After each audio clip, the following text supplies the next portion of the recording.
शौचालय के नाम पर अब राजधानी दिल्ली में आम आदमी पार्टी और बीजेपी दोनों एक दूसरे पर आरोप लगा रही हैं। आपको बता दें कि मंगलवार को राजधानी दिल्ली के तमाम एमसीडी के सुलभ शौचालयों के ऊपर आम आदमी पार्टी के द्वारा विरोध प्रदर्शन किया गया था। आरके पुरम स्थित भी मोहन सिंह मार्केट में बने सुलभ शौचालय के बाहर आरके पुरम की विधायिका परमिला धीरज टोकस अपने कार्यकर्ताओं के साथ प्रदर्शन करने पहुंची थी।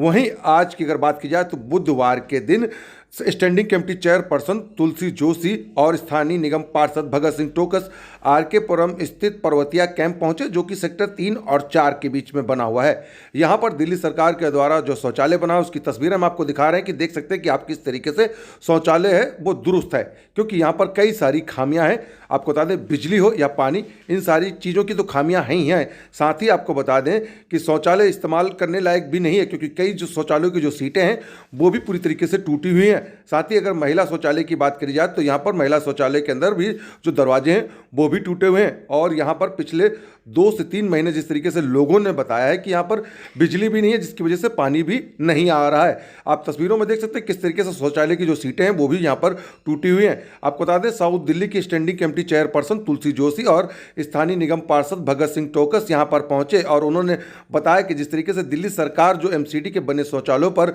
शुल्क लिए जाने की बात को लेकर राजनीति कर रही है, वहीं वो खुद के शौचालयों पर अगर ध्यान दें तो उनको साफ हो जाएगा कि किस तरीके से रखरखाव के लिए जो पैसा लगता है वो लिया जा रहा है, वो भी उन शौचालयों पर लिया जा रहा है जो कि मार्केट और बाजारों में है, और सिर्फ पुरुषों को इस्तेमाल किए जाने वाले चीज़ों पर ही जो शौचालय पर 5 रुपये का शुल्क लिया जा रहा है, अन्यथा कहीं पर भी शुल्क नहीं लिया जा रहा है। तस्वीर हम आपको दिखा रहे हैं पर्वतिया कैंप की, जहां पर आप देख सकते हैं स्थानीय लोगों से बातचीत कर रही हैं, उनकी समस्या भी जान रही है। आपको बता दें कि स्थानीय लोगों ने भी बताया कि यहाँ पर वो शौचालय में आते तो यहाँ पर बिजली और पानी की सुविधाएं नहीं है और इसकी वजह से उनको पानी घर से लाना पड़ता है। फिलहाल स्थानीय लोग क्या कहते हैं आइए वो सुनवाते हैं हम आपको।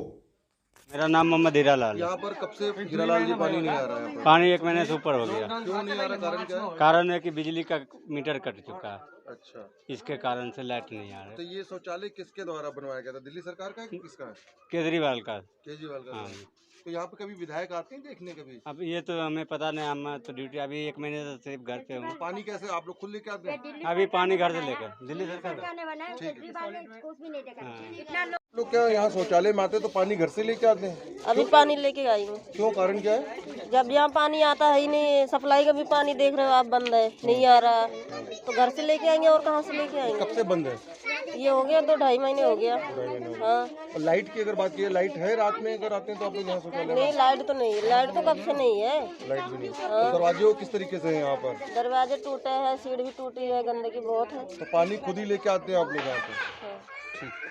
1.5 महीने 2 महीने के बाद पहुंची, किस वजह से क्यों पहुंची यहाँ पर, क्या दिक्कत? देखिए आपको पूरी विषय की जानकारी है, क्योंकि पिछली बार भी आप इस विजिट में थे और अधिकारी हमारे साथ में आए थे और उन अधिकारियों के माध्यम से, क्योंकि हमें इस विषय का राजनीतिकरण नहीं करना था, हमें लोगों की समस्याओं का समाधान निकालना था।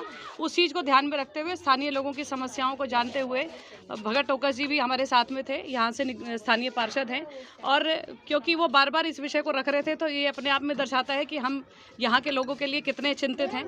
और फिर जब हम यहाँ पे आए अधिकारियों के साथ, हमने पूरा विजिट किया और उन्होंने कहा कि 3 दिन के अंदर यहाँ पर बिजली का जो मीटर है वो इंस्टॉल कर दिया जाएगा, लेकिन इन्होंने नहीं किया। ये फ्री की राजनीति की बात करते हैं। आप कहते हो पानी तो पहले से ही फ्री था, हर कैंप के अंदर आज हमेशा से पानी फ्री रहा, लेकिन ऐसे में टॉयलेट के अंदर पानी नहीं है, ये अपने आप में इनकी कथनी और करनी को दर्शाता है।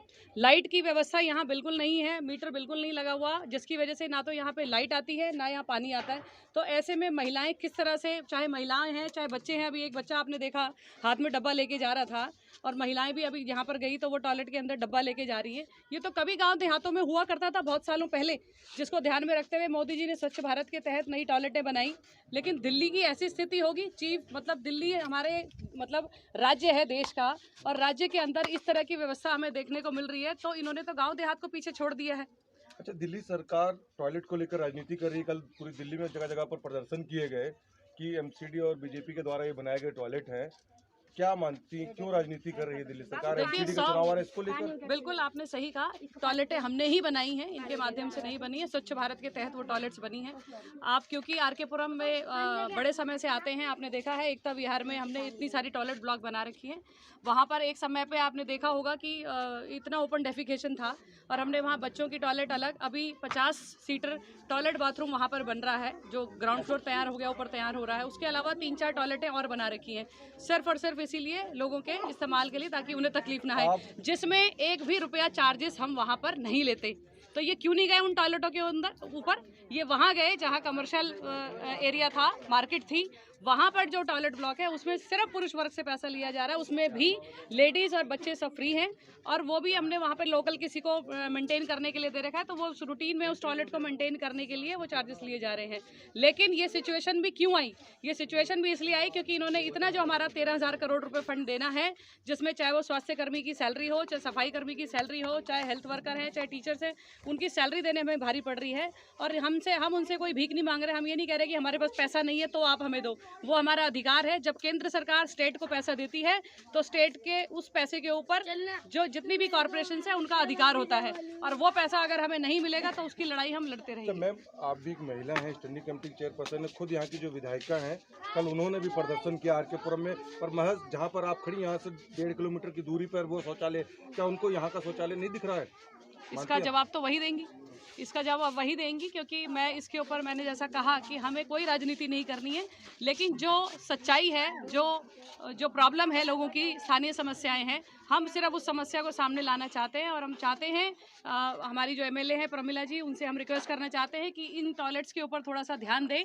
और इतने समय से, कई महीने हो गए इस बात को, लोग इस समस्या से जूझ रहे हैं और इस टॉयलेट ब्लॉक को बिल्कुल भी इस्तेमाल नहीं कर पा रहे हैं, और अगर इस्तेमाल कर रहे हैं तो घरों से पानी लेकर आना पड़ रहा है। इससे बड़ी विडंबना की स्थिति नहीं हो सकती।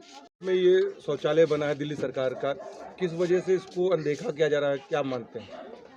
देखिए, अनदेखी तो ये सरकार पूरी दिल्ली को कर रही है। जो दिल्ली को पेरिस और लंदन बनाने का सपना दिल्ली के लोगों को दिखा रहे थे, वो फेल हो चुके हैं। और जिस प्रकार से ये ओछी राजनीति कर रहे हैं कि दिल्ली नगर निगम शौचालय का शुल्क ले रही है, तो हम पर्वतिया कैंप में हम खड़े हैं। यहाँ पर्वतिया कैंप में क्योंकि डूसिब की सदस्य होने की वजह से तुलसी जोशी जी, जो हमारी दक्षिणी दिल्ली नगर निगम स्टैंडिंग कमेटी की डिप्टी चेयरपर्सन है, वो संबंधित अधिकारियों के साथ यहाँ पर विजिट किए थे, क्योंकि हम यहाँ के लोगों की समस्याओं को हमने अधिकारियों के समक्ष रखा। जैसा कि आपने बताया कि अभी विधायिका जी भी वहाँ पर प्रदर्शन कर रहे थे, तो इस क्षेत्र की विधायिका जी से भी मेरा निवेदन है कि आप एक बार कृपया आकर के यहाँ पर पर्वतिया कैंप में अवश्य आएँ, क्योंकि जो मार्केट एरिया है, मार्केट एरिया के अंदर तो दुकानदार हैं, और दुकानदार भाई जो हैं रात्रि में अपने घर रहते हैं, दिन में ही वो अगर यूरिनल वो यूज़ कर रहे हैं, यूरिनल तो फ्री है, लेकिन अगर वो फ्रेश होने के लिए कर रहे हैं तो वो भी जो एनजीओ का जो हमने वो 5 रुपया जो शुल्क वो उसका ले रहे हैं। और जहाँ पर भी हमारी सेवा बस्ती के एडजॉइनिंग अगर दक्षिणी दिल्ली नगर निगम के माध्यम से शौचालय बनाए गए हैं, तो उन शौचालयों की कंडीशन देखिए किस तरीके से वेल मेंटेन है। 1 रुपया कोई नहीं वहाँ पर लिया जा रहा है, हर तरीके की सुविधाएं हैं। लेकिन यहाँ पर आप देखिए किस प्रकार से जो यहाँ पर माताएं हैं, ये छोटे बच्चे हैं, हर एक को जो है घर से पानी लेकर के जाना पड़ रहा है, और शाम को अंधेरा होने के बाद जो है मोबाइल की टॉर्च या मोमबत्ती लेकर के यहाँ पर इस्तेमाल कर रहे हैं। तो 1 महीने से जो तुलसी जी ने यहाँ पर प्रयास किया था, लेकिन बड़े दुख के साथ मैं कह रहा हूँ कि संबंधित अधिकारियों को, मुझे नहीं पता, हो सकता है उनको कहीं से कोई इशारा हुआ हो, बदले की भावना को छोड़ करके सिर्फ यहाँ के जो लोग जिस प्रकार से परेशानी में है, दिल्ली के मुख्यमंत्री जी से मेरा निवेदन है, और जो आरोप प्रत्यारोप आप लगाना बंद करें, दिल्ली नगर निगम का जो फंड है उसको तुरंत रिलीज करें, और जो यहाँ लोग परेशान हैं उनकी समस्याओं को दूर करें। यहाँ की बिजली जल्दी से लगवाएं। यहाँ के सभी शौचालयों के दरवाजे टूटे हुए हैं, यहाँ पर सब लोग बहुत परेशान हैं। मेरा आपके चैनल के माध्यम से निवेदन है, हम लोग कोई राजनीति नहीं कर रहे हैं, हम केवल यहाँ के लोगों की समस्याएं आपके चैनल के माध्यम से वो जो गूंगी बहरी सरकार है दिल्ली के अंदर, और वहाँ तक पहुँचाना चाहते हैं। अब देखना होगा कि पर्वतिया कैंप के लोगों को दिल्ली सरकार के बने शौचालय में कब तक सुविधाएं मिल पाती हैं।